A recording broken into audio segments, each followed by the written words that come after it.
Hello and welcome to Off the Shelf. Again, tonight I'm going to read Chapter 7 to Resident Evil Zero Hour. Enjoy.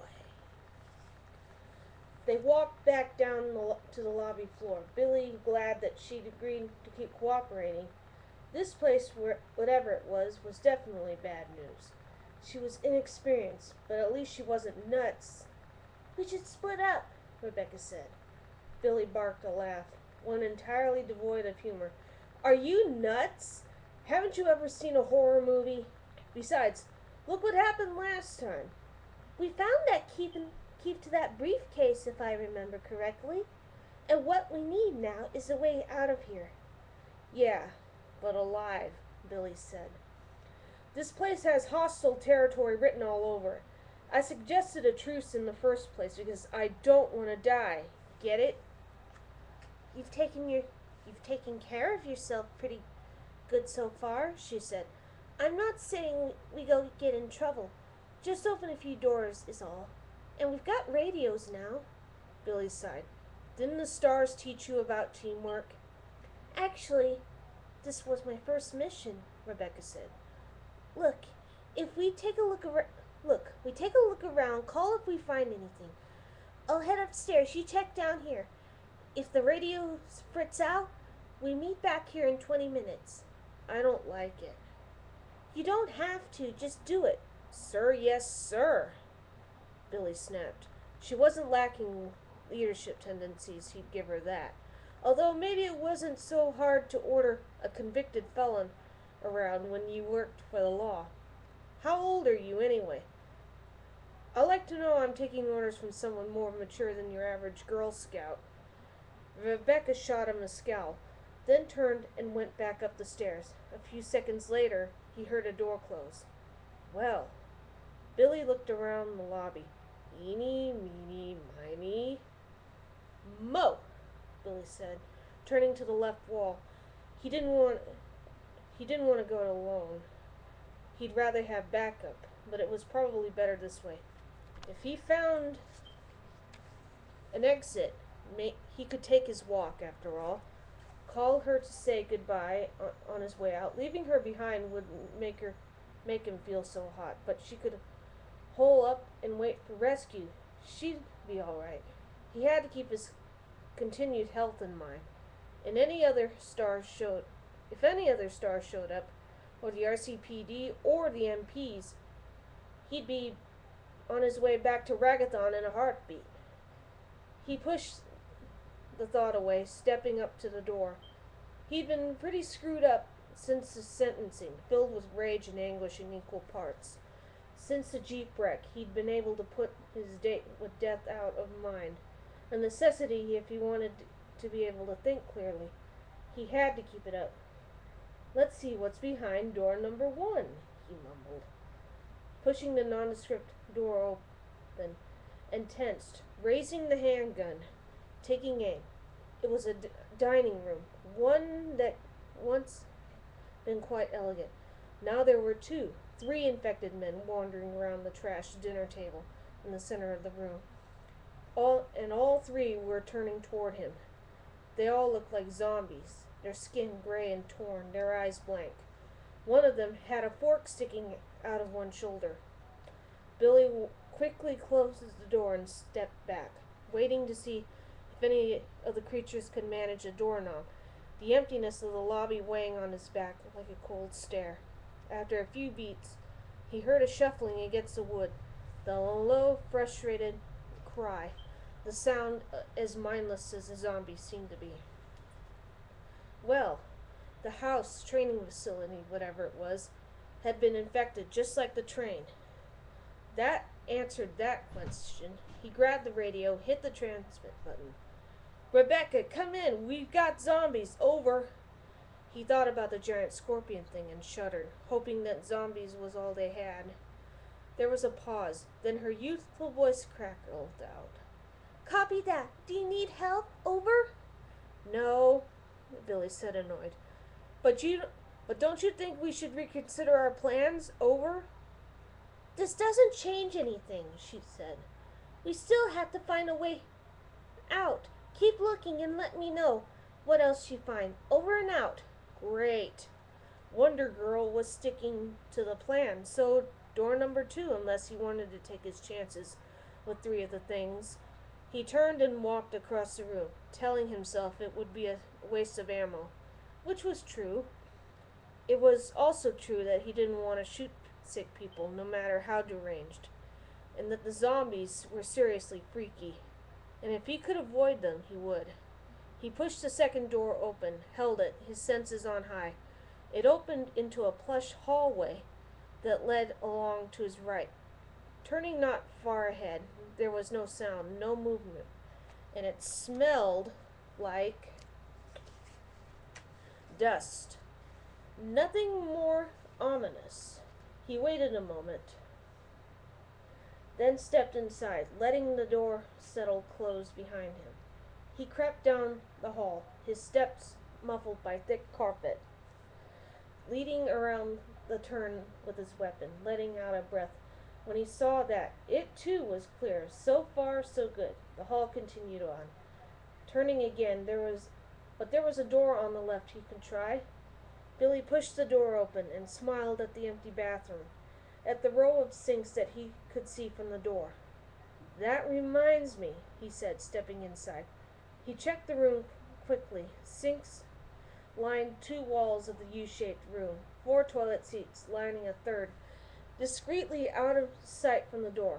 As nice as the house was, it did seem to be abandoned, perhaps recently.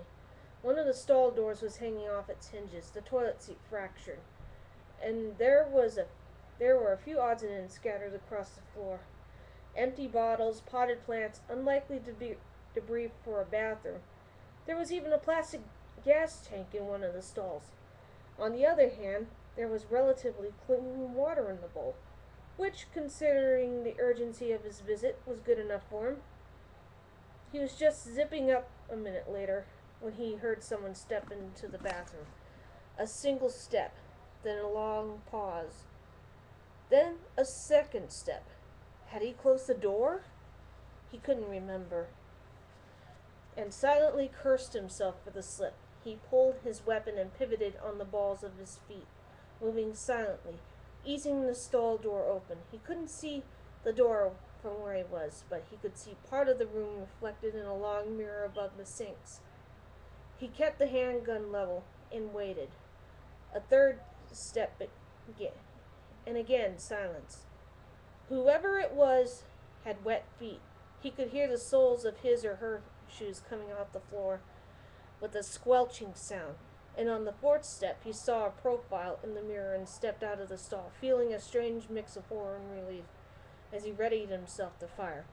It was a zombie, a male, its face slick and blank, its eyes trained on nothing as it swayed slightly, balancing to stay upright. They were awful, but at least they were relatively slow. And much as he didn't like the job, killing them was surely a mercy. The zombie took another step, moving into Billy's line of fire. Billy took careful aim, sighting just above the thing's right ear. He didn't want to waste a shot. And the zombie turned suddenly, quickly, faster than it had any right to move. It crouched slightly, stared at Billy through one blood-burst eye, the other looking at the wall, and reached for him, still 2 meters away. But its arm was stretching, thinning out as it snapped toward him like a rubber band, the fabric of its wet, colorless shirt stretching with it. Billy ducked. The thing's hand sailed over his head and slapped against the stall door with a wet smack, then retreated, pulled back to the inhuman body that somehow looked like a zombie. On the train. Like Marcus. It was close enough that he could see the movement of the creature's clothes, the strange rippling effect as its arms snapped back into place. Leeches. The goddamn thing was made out of leeches.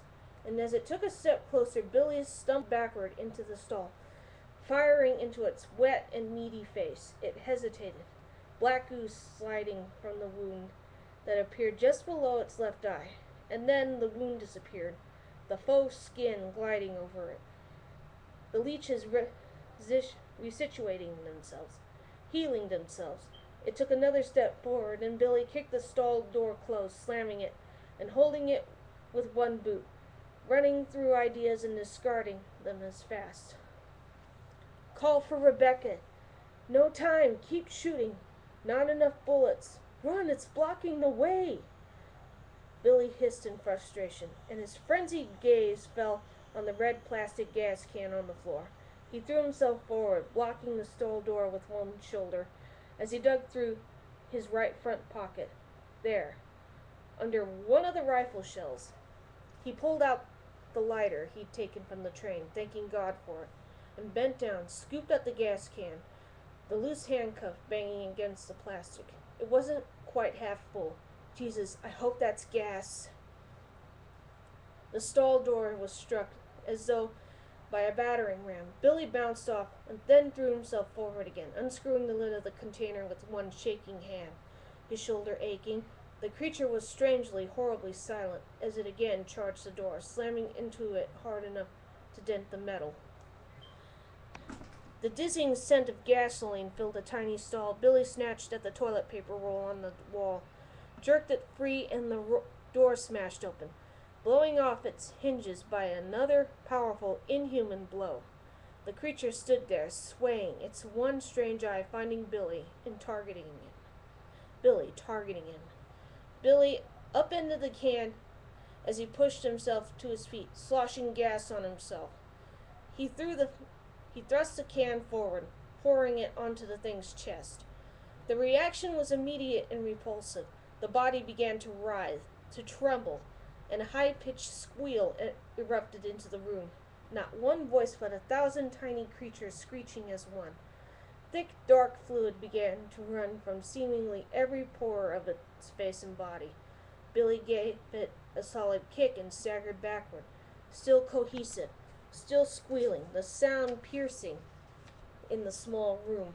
He didn't know if the gas alone was enough, and it wasn't going to wait and see. He flipped the lighter open and spun the wheel, holding the roll of toilet paper over the flame that sputtered to life. A second later, it was aflame. Billy jumped out of the stall and dodged around the shrieking monster. As soon as he was past, he pivoted and threw the flaming roll of paper. It hit the leechman just below its breastbone, and the squealing cry intensified for one horrible, deafening second as flames roared over him, enveloping him before he collapsed into 1,000 burning pieces. A black burning puddle took shape on the tile floor, the tiny cries dying out in a matter of seconds. A few straggling leeches crawled away from the fire, but they were disorganized, randomly sliding up the walls, slithering past up its feet. Billy backed away from them, from the bubbling, dying fire, shoving the lighter back in his pocket as he neared the door. Back in the hall, he took a deep breath, blew it out, and reached for the radio. He no longer cared what Rebecca's plans were. They were going to regroup ASAP and get the hell out of this place if they had to dig through walls with their bare goddamn hands. And that's it for Chapter 7. For now, I'll see you again. Good night.